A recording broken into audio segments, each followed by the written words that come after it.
ఓం నమ శివాయ. అందరికీ నమస్కారం అండి.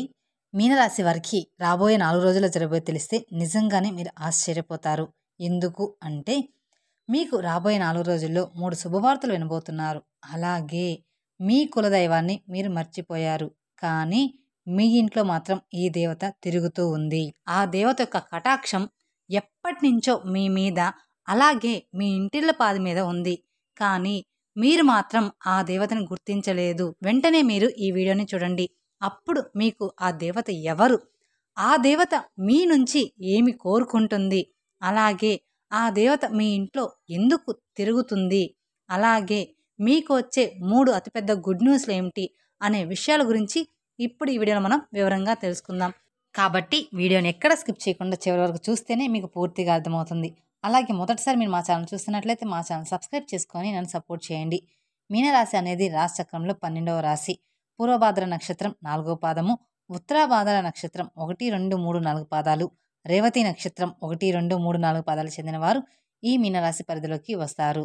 ఈ సంవత్సరం మీనరాశి వారికి ఆదాయం 5, ఖర్చు 5, రాజయోగం 3, అవమానం అనేది 1. అలాగే ఈ రాశి వారికి కలిసొచ్చే అదృష్ట సంఖ్యలు 1, 3, 4, 5, 7, 9. అలాగే కలిసొచ్చే వారాలు మంగళవారం, బుధవారం, గురువారం, శుక్రవారం.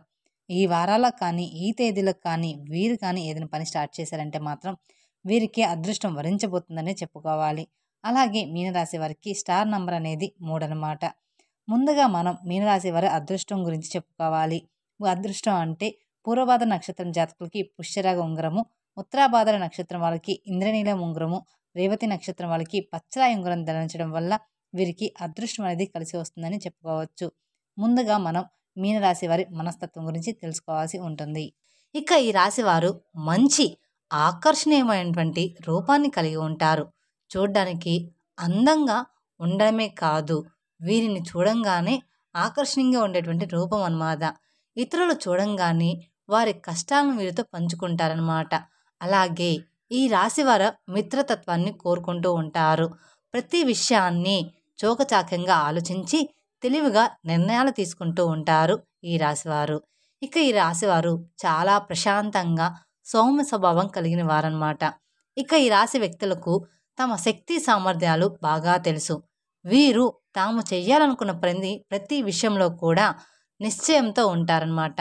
కఠినమైన నిర్ణయాలు తీసుకోవడానికి ఏమాత్రం కూడా వెనకాడరు. ఇక ఈ రాశి వారు క్రమశిక్షణను ఇష్టపడతారు. ఏ విషయంలోనూ నిర్లక్ష్యంగా ఉండరు. అలాగే వీరు ప్రతి పనిని కూడా హృదయపూర్వకంగా ఇష్టంగా చేస్తారు. ఎవరికైనా సహాయం చేయాల్సి వస్తే ముందుంటారు. అలాగే ఈ రాశివారు దయ, దానగుణము, క్షణాగుణము కలిగి ఉంటారనమాట. ఎవరినైనా కానీ వీరిని విశ్వసించిన మంచి ఫలితాలు ఉంటాయన్నమాట. వీరు తమకు నచ్చిన వారు అపరాధము చేసినప్పటికీ క్షమించే గుణం కలిగిన వారన్నమాట. వీరి యొక్క అభిప్రాయాన్ని మార్చుకోవడానికి ఎవరికీ కూడా సాధ్యం కాదు. ఇక ఈ రాశివారు మాట తీరులో మృదువుగా మంచి స్వభావాన్ని కలిగి ఉంటారు. ఇతరులతో కలిసి తమ పనిని పూర్తి చేసుకోగల సామర్థ్యం కలిగి ఉంటారు. వీరికి మంచి కార్యాచరణ శక్తి ఉంటుంది. అనుకున్నది సాధించే వరకు నిద్రపోరనమాట. సాధించడానికి ఎంత కష్టమైనా పడే మనస్తత్వం వీరికి ఉంటుంది. అలాగే ఈ రాశిలో పుట్టిన వారు అందరినీ కూడా ప్రేమిస్తారు. వీరిది గొప్ప మనస్తత్వం అని చెప్పుకోవచ్చు. ఇక ఈ రాశిలో పుట్టిన వారికి సహనం చాలా ఎక్కువ. ఏవైతే 12 రాశుల్లో కల్లా సహనం ఎక్కువ కలిగిన రాసు ఏదైనా ఉంది అంటే ఈ రాశి మాత్రమే అని చెప్పుకోవాలి. ఈ యొక్క గుణం వల్ల వీరు చాలా ప్రత్యేకంగా అందరికీ కూడా నచ్చేలాగా కనిపిస్తూ ఉంటారు. ఇలాంటి చికాకునైనా ధైర్యంగా ఎదుర్కొంటారు. అందరికీ నచ్చేస్తారు. అలాగే ఈ రాశివారు ఎవరైతే ఉన్నారో వీరు కష్టాల్లో వదిలేసి వెళ్ళిపోయే రకం కాదు. అయిన వాళ్ళకైనా స్నేహితులకైనా ఏమాత్రం కొంచెం పరిచయం ఉన్న వ్యక్తులైనా సరే వారు కష్టాల్లో ఉంటే వారికి వెన్నుగా ఉంటారన్నమాట. ఒక్కసారి ఎప్పుడైనా వీరికి చిన్న సహాయం చేస్తే వారిని మాత్రం జీవితాంతం కూడా గుర్తుపెట్టుకుంటారు. మోసం చేయడం గురించి ఎప్పుడూ కూడా ఆలోచించరు. అలాగే వీరు మోసపోరు కూడా. వీరిని మోసం చేయడం ఎవరి వల్ల కూడా కాదనమాట. స్నేహంగా ఉండే వారికి, వీరిని గౌరవించే వారి పట్ల ఎంతో విధేయంగా ఉంటారు. ఎదుటివారు ఇస్తున్నటువంటి మర్యాదను కాపాడుకోవడానికి జాగ్రత్త పడుతూ ఉంటారు. చాలా ప్రశాంతంగా సౌమ్య స్వభావం కలిగి ఉంటారు. వీరి గొడవలకి చాలా దూరంగా ఉంటారు. ఇక ఈ రాశి వారు అదృష్టపు రంగు తెలుపు, అదృష్టపు సంఖ్య 6, అదృష్టపు వారం శుక్రవారం. ఈ రాశి వారికి మధ్య వయసు నుండి జీవితం చాలా అద్భుతంగా ఉంటుంది. అనగా వీరు అనుకున్నటువంటి జీవితాన్ని చూస్తారు. అత్యున్నత స్థాయికి చేరి మంచి పదవులను పొందే అవకాశం అనేది ఈ రాశి వారికి కనిపించబోతుందని చెప్పుకోవాలి. మంచి ధన సంపాదన, స్వగ్రహం నిర్మించుకోవడం జరుగుతుంది. ఇక ఈ రాశి వారి ఇంట్లో ఎప్పటి నుంచో ఈ దేవత అనుగ్రహం అనేది ఉంది. కానీ మీరు ఆమెను గుర్తించట్లేదు. మీరు ఒకవేళ గమనించుకుంటే గత 5 సంవత్సరాల నుండి మీ ఇంట్లో మీతో పాటు జరిగిన కొన్ని విషయాలను, కొన్ని ప్రమాదాలు ఏవైతే ఉన్నాయో అవి కొంచెం తప్పాయి. దానికి కారణం ఎవరో కాదు. అది కేవలం ఈ దేవత అనుగ్రహంతోనే మీకు ఈ కరుణ అనేది కలిగింది. ఎందుకంటే ఆ దేవత ఎప్పుడూ కూడా మిమ్మల్ని కాపాడుతుంది.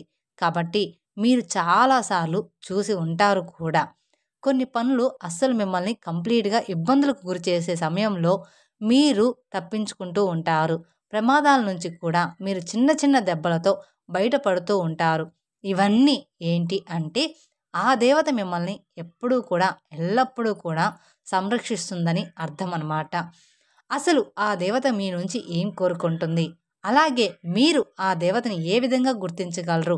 ఇవన్నీ కూడా ఇప్పుడు ఈ వీడియోలో మనం తెలుసుకుందాం. ఎప్పుడూ కూడా ప్రతి ఒక్క మనిషికి ఒక కులదైవం అనేది ఉంటుంది. కానీ ఈ రోజుల్లో ఎవరికీ కూడా వాళ్ళ కులదైవం గురించి ఏమాత్రం కూడా ఐడియా అనేది ఉండడం లేదు. ఎప్పుడైతే మీ ఇంట్లో ఉన్న పెద్దవాళ్ళు మనకి చాలా చక్కగా, అలాగే మన ఊర్లో ఎక్కడైతే మనం ఉండేవాళ్ళమో అక్కడ కులదైవానికి సంబంధించిన ఏదో ఒక చిన్న గుడి కానీ, లేదంటే మందిరం కానీ ఉండేది. కానీ ఈ రోజుల్లో ప్రతి ఒక్కరూ సిటీ లైఫ్‌లో బ్రతుకుతున్నారు. అలాగే వాళ్ళు ఏమాత్రం కూడా ఇటువంటివన్నీ అస్సలు పట్టించుకోవట్లేదు. మీరు ఇవన్నీ ఎప్పుడూ కూడా మంచిగా ఆరాధించుకోవాలి. ఇక ఇప్పటివరకు అయితే ఈ రాశివారు ఆర్థికంగా ఎంతో కొంత నష్టపోవడం జరుగుతుంది. అంటే రాశి చక్రంలో అన్నిట్లో 12 రాశుల్లో చూసుకున్నట్లయితే ఆర్థిక పరంగా చాలా ఎక్కువ శాతం నష్టపోయింది మాత్రం ఖచ్చితంగా ఈ రాశివారే అని మనం చెప్పుకోవచ్చు. కానీ ఈ రాశివారు ఆర్థికంగా నష్టపోయినట్లుగా ఏ రాశివారు కూడా నష్టపోలేదని మాత్రం చెప్పుకోవచ్చు. కానీ మీరు ఇంకా ఆ నష్టం నుంచి తీరుకోలేకపోతున్నారని కూడా మనం గమనించుకోవచ్చు. దీనికి కారణం మీ కులదైవాన్ని మర్చిపోవడం. కులదైవాన్ని కానీ మీరు మర్చిపోతే మాత్రం మీకు చాలా రకాలైనటువంటి ప్రాబ్లమ్స్ అనేవి క్రియేట్ అవుతూ ఉంటాయి. మనకి ఆ కారణం అనేది తెలియక సతమతం అవుతూ ఉంటామన్నమాట. ఎందుకు మనకి ఎప్పుడు ఈ విధంగా జరుగుతుంది అని మనం ఆలోచనలో పడిపోతూ ఉంటాం. అలాగే మీ పెద్దవారిని అడిగి తెలుసుకోండి. మీ కులదైవం ఎవరని, ఆ కులదైవానికి మీకు కుదిరితే విగ్రహాన్ని తెచ్చుకోండి, లేదా పటాన్ని తీసుకొని రండి. అలా కుదరదు అనుకుంటే మాత్రం ఖచ్చితంగా కులదైవం పేరేంటి, కులదైవం ఎవరు అనేది తెలుసుకొని నిత్యం ఆమెను స్మరించుకుంటూ, లేదంటే ఆ దేవతని అంటే మీ కులదైవాన్ని మీరు పూజించుకుంటూ, ఆరాధించుకుంటూ ఆమెను నిత్యం మీరు పూజించుకోవాలి. ఇలా చేస్తే మీకు దేవతా కటాక్షం అనేది మరింత పెరుగుతుంది. అలాగే మీరు ఇక్కడ చేయాల్సిన మరొక పని ఖచ్చితంగా కులదైవం గురించి తెలుసుకోవాలి. ఒక మంచి రోజు చూసుకొని మీ పెద్దవాళ్ళతో మాట్లాడుకొని మీ కులదైవాన్ని ఇంట్లో ప్రతిష్ఠించుకోవాలి. అంటే మీరు ఎంత పెద్ద సిటీలో ఉన్నా సరే దైవం ముందు అవి ఏమీ కూడా పనికిరావు. మనకి ఏది కూడా దైవం అనుగ్రహం లేనిదే మనం ఏది కూడా పొందలేము. కాబట్టి ఖచ్చితంగా ఈ రాశివారు ఆ దైవానికి సంబంధించిన ఎటువంటి పని అయినా సరే నెగ్లిజెన్స్ చేయకుండా వెంటనే తెలుసుకోండి. కాబట్టి మీరు మీ కులదైవాన్ని గురించి పెద్దవాళ్ళని అడిగి ఖచ్చితంగా తెలుసుకోండి. మీ కులదైవాన్ని మీరు ఏ విధంగా వాళ్ళని ఆరాధించుకోవాలి, ఏ విధంగా పూజ చేసుకోవాలో తెలుసుకొని ఖచ్చితంగా మీ ఇంట్లో స్థాపించుకోండి. అలాగే మీ యొక్క కులదైవం పేరు ఏమిటో మీ కామెంట్ రూపంలో మాకు తెలియజేయండి. అలాగే మీరు ఫస్ట్ చేయవలసిన పని ఏమిటి అంటే, మీరు ఏదైతే ఎక్కువ శాతం పక్క వాళ్ళని ఎక్కువగా నమ్మేస్తూ ఉంటారో ఆ పనిని వెంటనే తక్షణం మీరు మానేయాలి. ఎందుకంటే మీరు ఎప్పుడూ కూడా పక్క వాళ్ళని గుడ్డిగా నమ్మేస్తూ ఉంటారు. ప్రతి ఒక్క పనిని, ప్రతి ఒక్క విషయాన్ని అంతా కూడా ఓపెన్‌గా చెప్పేస్తూ ఉంటారన్నమాట. అలా ఎప్పుడూ కూడా చేయకూడదు. ఇక ముందుగా మనం మీ రాశివారి గురించి చెప్పేస్తూ ఉంటాము. ఇక ఈ రాశివారు ఎప్పుడు చూసినా కూడా మీరు ఎంతో శ్రమపడుతూ ఉంటారు. అలాగే ఒక పనిని ఎంతో శ్రద్ధగా చేస్తూ ఉంటారు. కానీ లాస్ట్ మూమెంట్‌లో అది విఫలం అవుతుంది. దానికి కారణం కూడా ఓపెన్‌గా ఉండడం. ఎప్పుడూ కూడా ఏ పని అయినా చెయ్యాలి అనుకుంటే మీరు ఎవ్వరికీ కూడా చెప్పకుండా దాన్ని శ్రద్ధగా ఎంతో కష్టపడి పని చేయండి. అలాగే మీ మీద నమ్మకం పెట్టుకొని, దైవం మీద మీరు నమ్మకం పెట్టుకొని మీ పని మీరు చేసుకోండి. ఆ పని అయిన తర్వాత అప్పుడు మీ పక్కవారిని చెప్పేసి చూడండి. ఒక్కసారి ఇలా ట్రై చేసి చూడండి. మీకే తెలుస్తుంది. ఎటువంటి ఆటంకాలు లేకుండా ఎంతో చక్కగా మీ పని అనేది పూర్తవుతుంది. ఇక ఈ రాశివారు ఎంతో ఖచ్చితంగా పనిచేస్తారు. టాలెంట్‌గా ఉంటారు. మీకు పక్క నుంచి కానీ, వేరే వాళ్ళ నుంచి కానీ సపోర్ట్ అనేది దొరకదనమాట ఎప్పుడూ కూడా. అలాగే మీకు కానీ కాస్త సపోర్ట్ అనేది దొరికితే మాత్రం మీరు అవకాశాన్ని అందుకుంటారు. కానీ మీకు ఆ సపోర్ట్ లేకపోవడం వలన మీరు ఎక్కువ శాతంగా ఫీల్ అవుతూ ఉంటారనమాట. అయితే ఇక మీదట మీరు బాధపడాల్సిన పని లేదు. మీ గ్రహాల్లో ఇప్పుడు అవి మీకు చాలా అనుకూలంగా మారబోతున్నాయని చెప్పుకోవాలి. మీరు పడిన కష్టానికి తగ్గట్టుగా ఫలితం అనేది మీకు అతి త్వరలో దొరకపోతుంది. ఇప్పటివరక మీరు చేసిన మంచి గుణం, మీ మంచి పనులు మీకు ఫలితంగా అనేవి రాబోతుంది. ఇక ఇక్కడి నుంచి మీ కర్మఫలాలు ఏవైతే మంచిగా మీరు చేశారో అవన్నీ కూడా మీకు తిరిగి రిటర్న్ గిఫ్ట్‌గా ఇచ్చేలాగా వస్తున్నాయన్నమాట. అలాగే ఆగస్టు 2 తర్వాత మీకు రాబోతున్న అతిపెద్ద గుడ్ న్యూస్‌లు ఏమిటంటే, ఎవరైతే పెళ్ళికి సంబంధించిన సంబంధాల కోసం ఎదురుచూస్తూ ఉన్నారో అటువంటి వాళ్ళకి అనుకోకుండా మరింత మంచి సంబంధాలైతే కుదరబోతున్నాయని చెప్పుకోవాలి. అలాగే జాబ్ కోసం ఎవరైతే ఎదురు చూస్తున్నారో వాళ్ళకి మంచి స్థాయిలో జాబ్ అనేది ఏర్పడుతుంది. ఇక మీరు ఏదైనా ప్రాపర్టీ కానివ్వండి, ఇల్లు కానివ్వండి, వాహనం కానివ్వండి కొనాలి అంటే అవన్నీ కూడా తీరిపోయే సమయం ఆసన్నమైందనే చెప్పుకోవాలి. అలాగే ఇది శ్రావణ మాసంలో మీరు ఏదనుకుంటే అది జరిగిపోతుంది కాబట్టి ఎవరైతే స్టూడెంట్స్ ఉన్నారో వారు ఎంతో కష్టపడి చదువుకుంటూ ఉంటారు. ఎగ్జామ్స్ అనేవి రాశారో, అలాగే విదేశాల స్టడీ కోసం అప్రోచ్ అయ్యారో ఈ సమయంలో మంచి అనేది మీకు స్టార్ట్ అవుతుంది. ఇక మీ హెల్త్‌కు సంబంధించిన కొన్ని విషయాల్లో అయితే జాగ్రత్తగా ఉండాలి. ఇక్కడి నుంచి మీకు కాస్త కొంచెం హెల్త్ ప్రాబ్లమ్స్ అనేవి అప్ అండ్ డౌన్‌గా ఉంటాయి. అంటే మీరు పెద్దగా గాబరా పడాల్సిన అవసరం అయితే లేదు. పెద్ద పెద్ద అనారోగ్య సమస్యలైతే ఏమీ ఉండవు. ఎక్కువగా చికాకుగా, చిరాగ్గా ఉండేలాగా చేస్తూ ఉంటుందన్నమాట. చిన్న చిన్న ఆరోగ్య సమస్యలు ఒకదాని తర్వాత మరొకటి వస్తుంటే చాలా చిరాగ్గా ఉంటుంది కదండీ! అది కూడా కాక అంటే సీజన్ అనేది మారుతూ ఉంటుంది కాబట్టి చిన్న చిన్నవి అనేది వస్తూ ఉంటాయన్నమాట. అలాంటి సమస్యలు మిమ్మల్ని వేధిస్తాయి. ఇక ఈ రాశి వారు ఆహారం మీద, అలాగే రోజు మొత్తం మీద చేయాల్సిన వ్యాయామం ఏదైతే ఉంటుందో దాని మీద మీరు కొంచెం కాన్ఫిడెంట్ అయితే చెయ్యండి. హెవీ ఫుడ్‌ని కంప్లీట్‌గా మీరు తీసుకోకండి. ఎక్కువగా తీసుకోమాకండి. ప్రతిదీ కూడా లైట్‌గా తీసుకోవాలి. మేం చెప్పిన విధంగా చూసుకుంటే సరిపోతుంది.